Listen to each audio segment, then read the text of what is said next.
Devyser Diagnostics are specialists when it comes to diagnostic kits for complex DNA testing within hereditary diseases, oncology, and also in transplantation. And their products are used to guide targeted cancer therapies to enable rapid prenatal diagnostics as well as in post-transplant follow-ups. And with us here we have the CEO, Fredrik Alpsten. Thank you, and thank you for inviting us to this seminar. As said, I'm Fredrik Alpsten, CEO for Devyser, a rapidly growing diagnostic company. We have a vision for our company, and that's a world where personalized medicine is universally available thanks to simplified and reliable genetic tests. We were listed at Nasdaq First North Premier as late as in December last year. We raised 348 million Swedish crowns. The IPO was oversubscribed, and we were very glad that we got many new shareholders, very well-known shareholders. Today, our biggest shareholder is Rutger Arnhult. He owns 24% of the company. He has been with the company more or less since it was founded. We have some other big shareholders that came in recently. Swedbank Robur and Fjärde AP-fonden, they have 9% each. And then we have Berenberg and Third. They also came in the IPO. The founders, Ulf Klangby, Dan Hausenberger, and Anders Hedrum, they are still active in the company in senior positions, and they have 3-4% each in the company. So what do we do? Well, we are still relatively unknown. I hope you have heard about us, but I'm not sure you have. But we are a Swedish company founded in 2004 that develops, manufactures, and sells software and reagents for complex DNA testing. They are adapted to the leading DNA sequencing platforms, especially to NGS, the next generation sequencing platform, which is the latest and fastest growing platform. But we have also products for the earlier platforms like qPCR and Sanger sequencing. We are working within 3 areas: hereditary diseases, oncology, and post-transplantation monitoring. And we sell our products via clinical diagnostic labs, either via our own sales reps or via distributors. We are based here in Stockholm, but we have subsidiaries, sales offices in another 7 countries. At the moment, we are 90 employees. So what do we do? Well, we produce, commercialize, and sell genetic testing kits, to guide targeted cancer therapies. It enables rapid diagnosis of hereditary diseases and post-transplantation monitoring. All our development and all our manufacturing are taking place in-house in our facility in Hägersten, south of Stockholm. So how do we do it? What's the reason to our success? Well, we put the customer, the clinical diagnostic lab, in focus. With our products, the customer can earn money by reducing the time they take to do the tests. The growth in the company has been high over the last couple of years. Since 2015, we have had an average growth of 37% per year, and that's despite a big hiccup in 2020 due to COVID-19. And we reached 94 million Swedish crowns for the full year 2021. I will not say anything about the 2022 figures because we are publishing our Q1 report tomorrow morning, actually. Since the company was founded, we have sold genetic tests for approximately 2.5 million. We sold products for approximately 2.5 million tests. We are selling our products in some 45 countries, but we have up to now had a very European focus. We have good gross margins on our products. We are actually selling consumables. We do not need to sell equipment. So for 2021, we had a gross margin of 77%. And the nice thing with our business model is that when the volumes are increasing, the gross margin is increasing. And when the proportion of direct sales is increasing, the gross margin is increasing. Since the company was founded in 2004, we have developed and launched 28 CE-approved products. We have a very efficient development process. It takes us from 6 to 18 months from a product ID to a launched product. As said earlier, we are active in 3 areas: hereditary diseases, oncology, and post-transplantation monitoring. And the biggest area is hereditary diseases, and it represents approximately 70% of our total sales.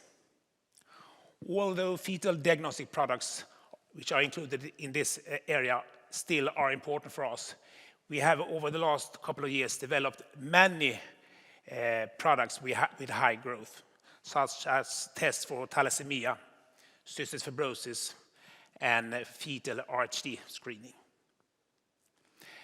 A couple of years ago, we started to develop tests for oncology, and we have now a couple of tests for that, including tests for diagnosing hereditary breast cancer. Within this area, we are continuing developing, and we will have a couple of more new products within the next couple of years. In the autumn of 2020, we launched our first product for post-transplant monitoring of stem cells. And it currently represents a rather small part of our total sales, but it grows rapidly. With the NGS technology, you can measure very low levels of the donor's recipient's bone marrow, and very accurately at an early stage see if the diseased bone marrow is going to grow back, and then you can start treatment very, very early.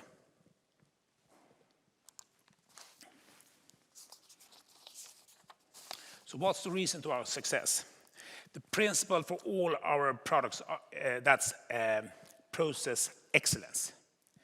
We are very good at developing and manufacturing products for the routine diagnostic lab.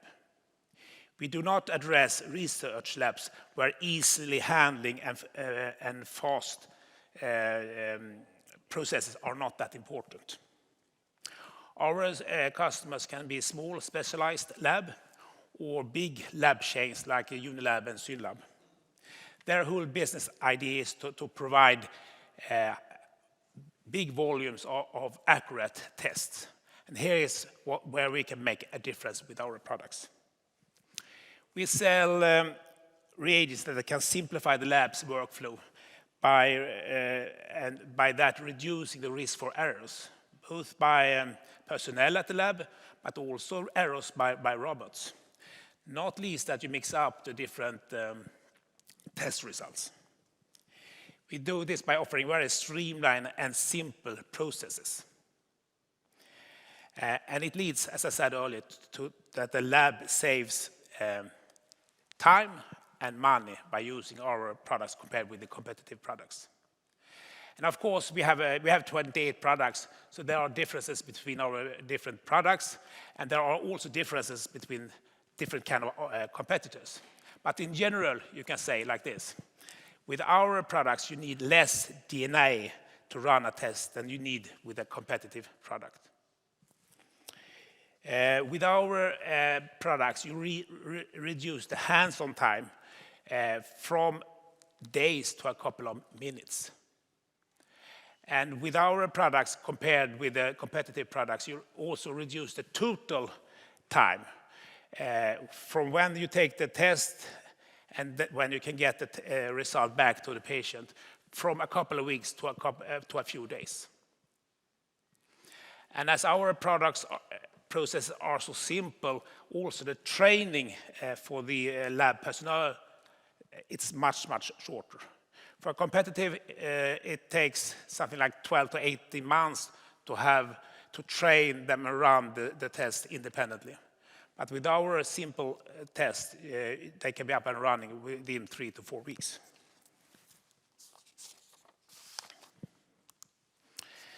So we are currently selling our products in approximately 45 countries. But as said earlier, we have had a very European focus. More than 90% of our total sales are coming from Europe. During the first years, the company worked only via distributors. But we had one distributor in Italy that did not perform very well. So we decided to switch and start selling direct in Italy. And we did that very successful. And since then, we have had an average sales increase in Italy of above 40% per year. And that's also despite the big hiccup due to COVID-19. So what happens then was that after a couple of years, we switched from a distributor model to a direct model also in Scandinavia, in Germany. We have been very successful with that. So now we are selling direct in the dark blue countries on the map: Scandinavia, the Dutch region, and Italy. We are selling via distributors in the yellow countries. And as we were so successful in Italy and in Scandinavia, we decided in 2021 to start selling direct in more countries, switching from distributor sales to direct sales. And we have done that and hired people to do that in UK, France, Spain, and Benelux. In US, it's also a light here, which means that we were selling direct, starting selling direct. In US, we did not sell via distributors earlier. But here we have set up an own sales organization, and they are in place since August 2021. For many years, Devyser's operations were focused on developing world-class products. And we did not bother so much about selling the product, actually. But this started to change 2 years ago. And we have now a crystal clear growth strategy for the company. And it consists mainly of 3 initiatives. The first one is strengthening of the sales organization by strengthening of the sales organization in certain countries. And it means primarily switching from distributor sales to direct sales in some European countries. But it also means increasing the focus on some distributor markets. And we signed a couple of new distributors agreements in 2021, and they have now started to sell our products, mainly in Asia. The second initiative is a geographical expansion. And here we are primarily talking about the US. As I said earlier, we have since August 2021 a small organization in place in US that has started to work towards that market. US is the biggest IVD market in the world and the market with the highest prices. So we are very optimistic about that initiative. The third initiative is continuing developing new products.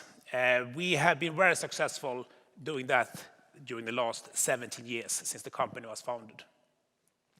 In average, we have developed 2 new products every year. And to maintain high growth, we think it's important continuing doing that. When we became listed in December 2021, we worked quite much with our strategy. And based on that, we put down the financial targets for the company. And here you can see we have 3 financial targets. One growth target, and that's to have a growth in excess of 30%. And we are talking about organic growth. And if you look to the right, you can see that for 2021, we had a growth of 42%. And actually, if you look in local currency, the growth was even higher, 47%.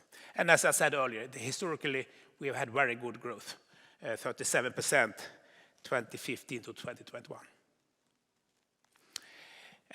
The second financial goal is to have a gross margin in excess of 80% in the medium term.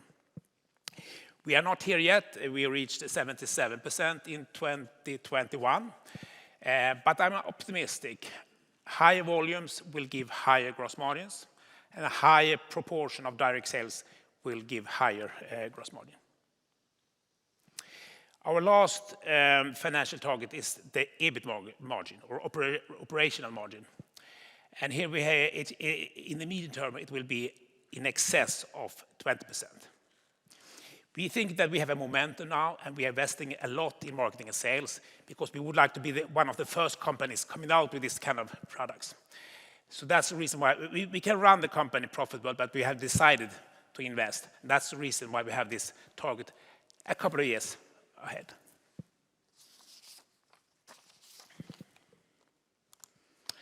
So what have I tried to say today, actually, about Devyser? Well, Devyser, as I said, it's a quite unknown company.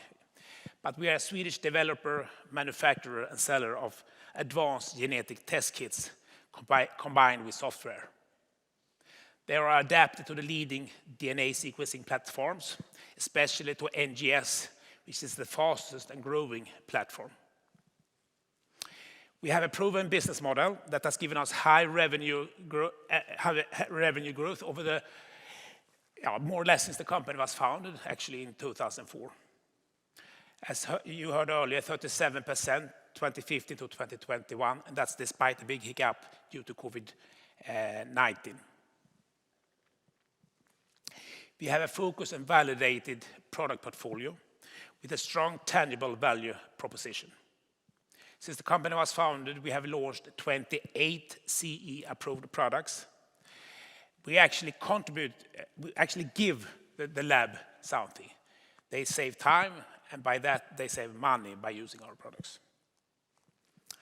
And we are addressing big markets and growing markets. If you look at the general diagnostic market, it grows by a couple of percent per year. But if you look at the DNA sequencing market, it grows much more. And then if you even go to the NGS market, some parts of the market, they have growth rates up to 80%. So I think that DNA sequencing, DNA testing is just the start of an exceptional journey. And last but not least, in this world we're living in, we have quite low risk in the company. We have done this successfully over the last 17 years, and we will now continue doing that, but we will switch in from distributor sales to direct sales and continuing developing world-class products. So by that, I leave it over to the moderator. Well, thank you very much, Fredrik.